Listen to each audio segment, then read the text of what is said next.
Okay, so it's 1/2 past, which means that we're ready to get going. We're going to be spending the next half hour diving into the very interesting topic of customer loyalty. And I think I might challenge your thinking on one or two points. So it might be a good idea to have a pen and paper close by if you have any ideas or aha moments along the way. This webinar is scheduled to take half an hour, and the last 10 minutes are dedicated to you being able to ask me questions.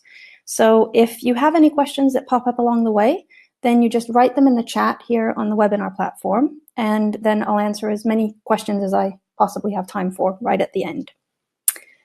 Okay, so with that, we're ready to get going. First off, let me just tell you briefly who we are so that you know who's speaking to you. Hi-Tech has been a supplier to the European self-storage industry for the last 20 years. It started out as a software company, it grew into an IT company, and it's now also a consultancy company. Within the area of IT, we write our own software, and we have private cloud environments for companies of all sizes. For some companies, we're also their outsourced IT department, so we're very much like a one-stop shop for IT in the self-storage industry. The consultancy side of our business grew out of the fact that our team has about 60 years of combined experience in the European self-storage market. And as we were working with our existing clients on various projects, we could see that we were actually quite unique in that regard, and that there was a need to sometimes ask for a second opinion or a new perspective on something, but from someone who really knows the industry. And that's how the consultancy side of our business started off. We, of course, offer advice on IT, but we also have two marketing consultants who've conducted research on the European self-storage market, and I'm one of them. My name is Crystal, and I've worked for one of the big self-storage chains in Europe for about 7 years. And as part of my MBA, I researched how the European recession affected marketing in the self-storage industry. So we also consult on business strategy, and we also have project managers that can be hired in for IT projects and business projects. Our existing clients are mainly in Europe, and we service both big chains and smaller operators. We're a team of 8, and our head office is in the Netherlands, not far from Amsterdam. Now, one or two of you might have asked yourself the question if I'm going to try and sell you something today, so I thought I would answer that question straight off and say that I'm not going to try and convince you of anything, but right at the end there is one slide where I will tell you how we can help in the area of customer loyalty, if you want us to. So let's start with spending a minute just reflecting over what customer loyalty really is. A lot of storage operators that I speak to think of customer loyalty as length of stay. And so the first thing I want to point out is that length of stay is not the same as customer loyalty. Customers who are loyal to your company may or may not be with you for a long time. It really depends on what their needs are. Because customer loyalty is about whether customers will choose you when they need storage. It's not about how long they'll stay with you. So in effect, some of your most loyal customers may not even be renting from you right now. On the other hand, you may have customers that have been with you for a long time, but are not really all that loyal at all. They might only rent from you because of the location of your store, and if a competitor opened up next door, then they'd be the first ones out the door. So length of stay is a measurement that can be really useful. And about 15 years ago, I was an area manager, and I used length of stay as a statistic for lots of useful things. But in terms of customer loyalty, it's not a good measurement. And we're going to come back a little bit later to look at some better ways of measuring customer loyalty. But first, we're going to take a look at what drives customer loyalty. Now, when we talk about that, it can be helpful to think of customer loyalty and customer disloyalty as two buckets. All the things that make customers loyal are poured into the blue bucket on the left, and all the things that make customers disloyal are poured into the red one on the right. So what goes in each bucket? The absolutely biggest part of the red bucket is made up of bad customer service. Now, that doesn't mean this service was necessarily bad. Very few people go into a service situation wanting to give bad service.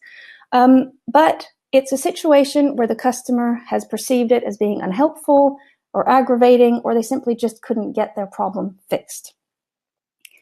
In fact, on average, customers are 4 times more likely to leave a customer service interaction disloyal rather than loyal. 4 times more likely.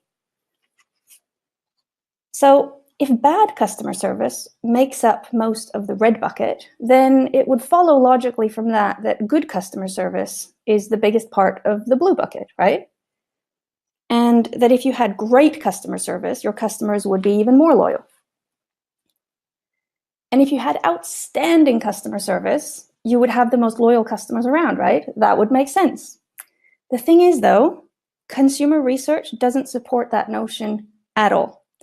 It's a widely held belief, and I've seen it myself. When I ask businesses I work with what they believe is the most important thing to building customer loyalty, almost everyone says having excellent customer service. But the research is very, very clear on this. Customer service has a very small influence on customer loyalty. So if it's not customer service that drives loyalty, what does? Well, it's things like the quality of the product or the service that they're buying from you. It's how much value they feel they're getting from being customers of yours. And it's about brand and how they feel they can identify with what you stand for. So we're going to take a closer look now at customer loyalty and to look at some very practical things that's been pinpointed by researchers to have the biggest impact on your customer loyalty. Now, this section of our webinar is based on a study conducted in the US, where they followed over 75,000 consumers over a number of years, and they recorded their behavior and they measured their loyalty. This is one of the largest consumer studies on loyalty that have ever been done, and we're going to look at some of their findings that are relevant to self-storage companies. Now, first of all, the study showed that all customers really want is a simple and quick solution to their problem. Especially with so much business moving online, consumers' expectations to having simple, quick, and seamless ways of taking care of their affairs has gone through the roof. And we see this in the software side of our business, where we're working on numerous website projects. So customers, they expect things to be simple. They expect it to be quick and easy. And when it's not, they feel like they need to put in an effort to be customers of yours. So what do consumers think takes the most effort? What's effort in their eyes? Well, this is one of the things that this large-scale study looked at. And one of the first things they identified was that calling or contacting you several times about the same thing is perceived as a big effort from a customer point of view. So you can go a long way to giving customers a more effortless experience by analyzing why it is people call you more than once. What kind of issues are they calling about? And then you put processes in place and train your staff to deal with some of the common reasons for callbacks the first time around, so that there's no reason for people to call you a second time, or a third time for that matter. In fact, this study that I'm referring to showed that on average, 1 in 5 calls are related to a previous problem, not a new one. So if you don't know what the number is for your business, it might be a good idea to consider measuring it just for a period of time, so you can get a feel for what the numbers in your business are like in this particular area. So try to anticipate possible issues for the customer before they happen, and have processes in place so that your team can deal with them no matter who's at work that day. For example, if you find that customers who don't sign up for direct debits are usually late payers for the first few months they rent from you, then from a customer loyalty point of view, you would be helping yourself a lot by anticipating this problem and either sending a friendly email or calling these customers a few days before their first or second rent is due, and just explain that you can see that they haven't signed up for direct debit yet, and is there anything that they're in doubt about making their payment? This is just one example, but there are so many ways that you can anticipate issues for customers, and then through some very simple processes, change the customer's experience of this quite profoundly. Now, if you can explain things by phone, then that's of course great because it's direct contact with the customer, but it might also be a good idea to send a follow-up email after a phone call with a customer to help avoid issues down the line. When customers speak to you, they might be driving, they might be in a rush, they might be distracted by a dog or a kid or by their boss. So sending an email after the call, just confirming the answers that you've given them, means that if they were distracted and they forget a few details of what you spoke about, then they can just look at the email for a reminder rather than having to call you again. So a good question to ask yourself is, what will it take to solve a customer's problem at their first interaction with us? Now, the next area is about the human side and how your team interacts with customers. Now, I mentioned earlier about bad customer service, and I want to be clear here because I've worked either for or consulted for over 100 businesses across Europe, and I have not yet come across a single business who doesn't care about giving good service to their customers. So I want to be really clear here that I'm not speaking about bad intention or bad effort. You've most likely chosen your team members because they have a natural flair for service and for sales, and I have no doubt that they're very good at it. But we also all have our own personalities, our own ways of communicating, our own ways of approaching different situations. And while one style can be perfect for one customer, that very same style, that same approach can be quite aggravating to another one. And that's why all of the sales training that we do here at Hi-Tech is based around training teams on how to spot different personality types quickly, just within, say, less than 30 seconds. And how teams can adapt their approach slightly to each personality type in order to have the best possible interaction with the customer. So make sure that your team has some really practical tools for how to deal with any kind of personality, also the ones that might be very different to their own, because those are usually the ones that are the most challenging ones. There's actually a company in the UK who did just that, and this one change reduced customer callbacks by a whopping 40%, because customers were simply more content after the interaction that they'd had with the customer service representative. Now, another thing that makes customers feel like they have to make an unnecessary effort when they're customers of yours is switching service channel. If they try to solve an issue through their website or by sending you an email and they then end up having to call you, or they call you, but then they end up having to come into the store in order to sort out the issue. So if they can't solve their issue through the same channel that they started it off, it feels like an effort to them. So it's a good idea to review each of your service channels and ask yourself what needs to be done in order to be able to solve most of my customers' questions in the same channel. What would it take to solve problems in one place? For example, it could be something like adding a live chat to your website, or expanding your existing website to also include a customer portal where customers can reprint invoices, give their move-out notice, and so on. This could be examples of ways of solving problems in one place. Now, this large-scale study that I'm referring to also showed that companies that had the highest customer loyalty were the companies that actively used feedback from disappointed customers. And here, the first step really is a cultural one. Your team needs to feel like it's okay, actually much more than okay, to collect and pass on negative feedback from customers, because that's not necessarily intuitive.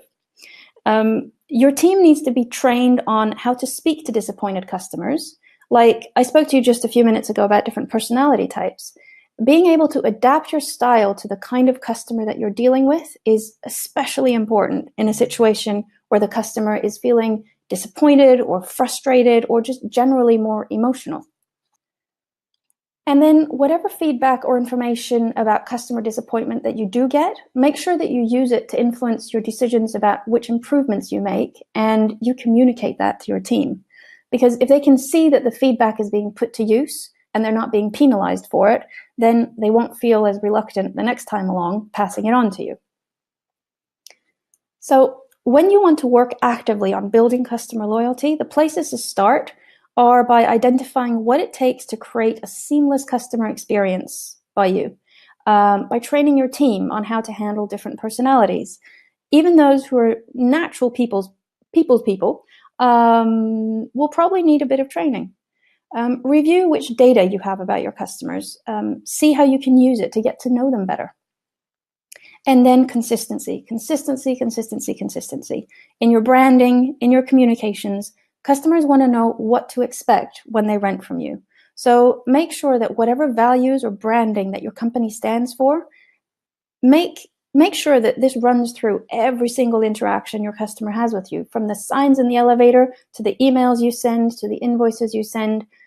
Every single touch that the customer has with you should communicate those values and your brand. Now, once all of that is in place, then you can start looking at how you can start delighting your customers by building in wow factors in how you deliver the storage solution to them. Maybe there's a little welcome gift waiting for them inside the storage unit when they move in. Maybe they get a phone call a week after they moved in just to check that everything worked and they didn't run into any questions or issues. There are lots of ways that you can build in wow factors to your customer experience, but all of these other fundamental bits need to be in place first. You can create loyalty programs that reward your loyal customers, a bit like Air Miles. And you can also make it easy and attractive for your customers to refer others to you. Now, with referrals, remember that the most effective referral systems are the ones where both sides get a reward. In other words, both your customer and the new customer that they're referring to you needs to get a reward for this referral. That's how you get the best results out of referral systems. And why not take the whole seamless customer experience one step further and offer an all-inclusive option online where customers can handle their entire moving experience in one place. They can book the transport, they can book the storage, and they can order their packing materials all in one place. I mentioned about measuring earlier, and we're just going to spend a few minutes talking about how to measure customer loyalty because it's actually surprisingly simple. 2 years of research at Harvard Business School showed that it's actually possible to measure customer loyalty by asking only one single question. Would you recommend this company to a friend? No need to ask them how satisfied they were, what they think of your security, your service, your processes, your staff, anything. If they're willing to recommend you to their friends and their family, then they're loyal. So another question to ask yourself is, what can you do actively to turn your customers into promoters? And going back to what we talked about earlier, about effort actually being the biggest turnoff for customers, the customer effort score is now widely accepted as the best metric for measuring customer satisfaction. In a customer effort score, the customer is asked about the effort involved in buying from you, instead of asking how satisfied they were with it. So it could be, for example, how easy was it to move in today? How easy was it to pay today or to move out today? Just think for a minute about your customers and whether you ask them at any point during their time with you how easy they've found something. And if you're not asking them, think about if it might be a good idea to start. Now, in a little while, I'm going to open up the floor for questions. But before I do that, I just want to spend a couple of minutes here at the end to talk about the loyalty profit link. Because just because customers are loyal doesn't necessarily mean that they're profitable to you. It's a balancing act where you need to manage their profitability and their loyalty at the same time. And this is where customer segmentation is incredibly important. Splitting your customers up into A, B, C, D categories, and then working out who your A-grade first-class customers are and who are your D-class borderline dead ones. Chances are your profitability will actually do better by either getting rid of the D customers or working on some strategies to turn these D customers into more profitable ones.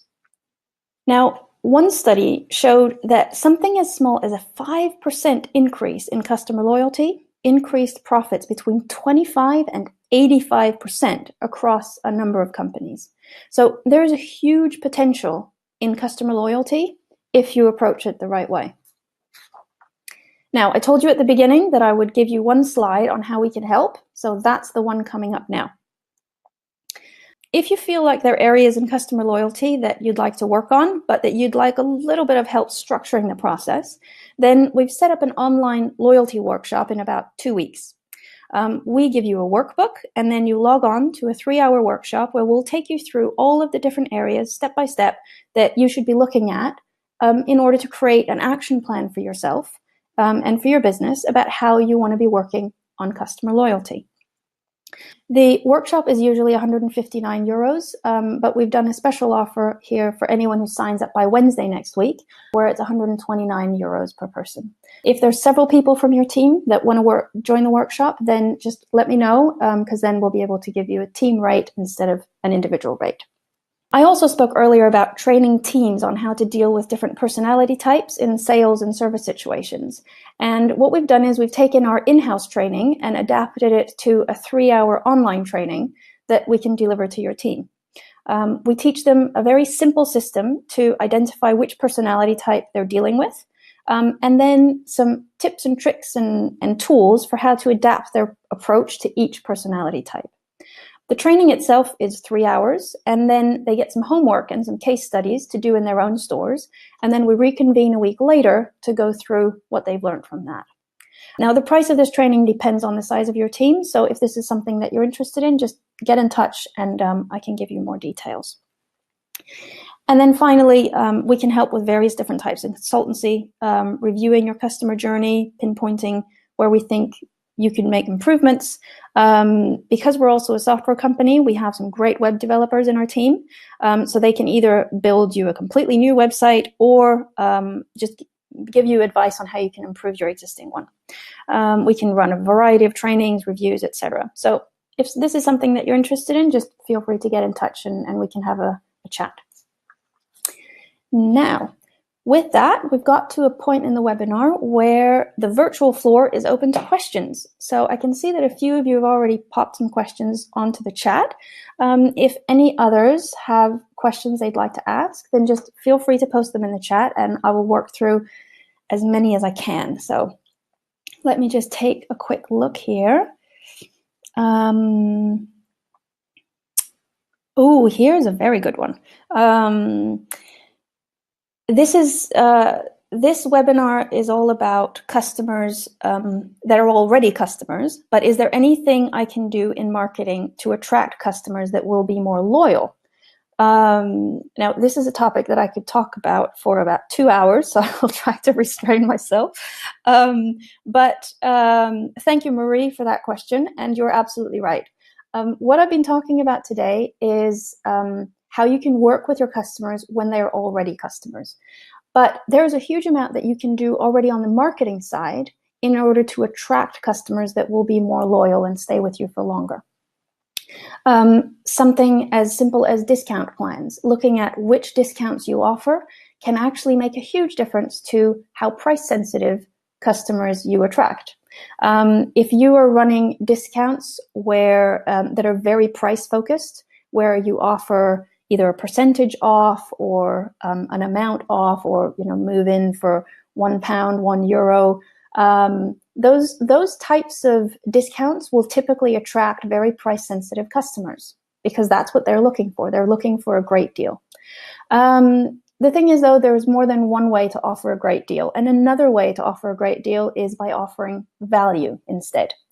So instead of saying, get €20 off or get this for free, first month for free, for example, another value add or another way to approach discounting from a value point of view would be to work out what can you add on top of their move-in to make the whole package more valuable. It can be things like insurance, it can be things like packing materials, extended access hours, transportation. Depending on what kind of offering you have, there are lots of different ways you can put together packages that make it very appealing for customers, but the ones you will be attracting are the ones that want value rather than the ones that just want to go for the cheapest deal they can possibly get. And with that, I'm going to stop there because I could keep talking about that one for quite a while. Let me see here. We have a question from Mark saying, are you saying that we don't need customer satisfaction surveys at all? Good question. I think the answer to that one is, what is it you want to be measuring? If you want to be measuring customer loyalty, then customer satisfaction isn't the best metric to use, like we talked about in the webinar. But customer satisfaction surveys can still be interesting. However, there's also quite a bit of research that shows that asking customers how satisfied they are doesn't actually give a good idea of their actual level of satisfaction. There are different theories for why that is, but in general, it's not necessarily the best question to ask how satisfied someone feels. My preference is to ask customers about what they value, what's most important to them. Asking questions that will help you get to know your customers and their choices even better. Those are great questionnaires and great questions to ask. But if you're looking at measuring customer loyalty, then customer satisfaction surveys simply aren't that useful. Let me see.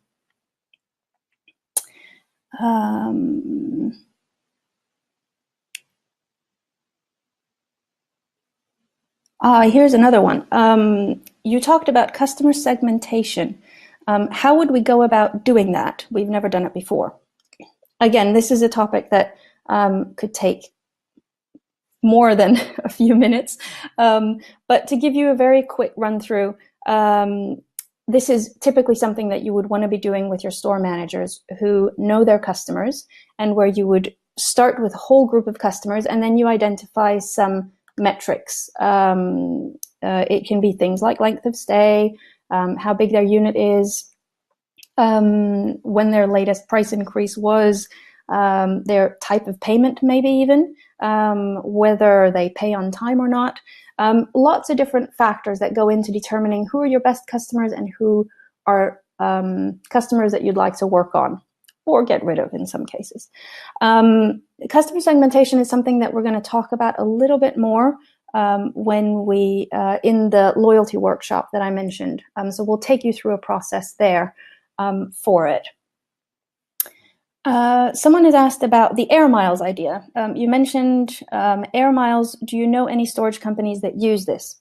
I haven't come across any self-storage companies in Europe that use it, but I know that there are several chains in the US who use it, where customers get a card and they swipe it and they register miles for each month they rent and every time they spend money with a storage company. There are ready off-the-shelf solutions for doing this technologically. So it's just something that then needs to be integrated with your self-storage system, the place where you hold your customers and process their payments and their rent. As long as that your system can integrate with the Air Miles type system, then there's nothing technologically stopping you from using it if you wanted to. I have time for one last question. Let's see here. Personality types. About spotting different personality types. Is this something that can really be learned quickly? The answer to that one is actually very simple. The answer is yes. Of course, there are layers to this, and of course, there's lots that can be learned in that area.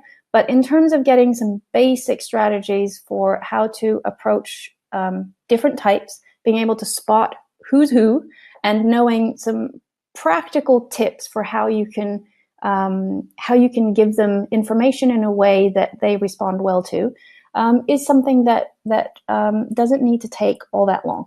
So answer to that one is yes, it is possible. Now, I'm mindful of the time. We've reached 11 o'clock. So with that, I'm going to pause the questions now, but I'm also mindful that I haven't answered all of them. So if anyone has questions that they're burning with, that they really want an answer for, feel free to send me an email after the webinar, and I'll be happy to answer your question in private. Now, I just wanted to quickly tell you that the next webinar on the 16th of February is on the topic of how to sell to everyone. And this is a super express version of the personality type-based selling that I told you about. So if that's something that interests you, then you can pencil in the 16th of February already now, and we'll be sending out an invite to that one when it's getting a bit closer as well. So with that, the only thing remaining for me is to thank all of you for joining me, and to just tell you that if there's anything that you want to ask about, or if after digesting this webinar for a few days you think of something or a reflection, then you're always welcome to contact me. Thank you for joining, and have a great weekend.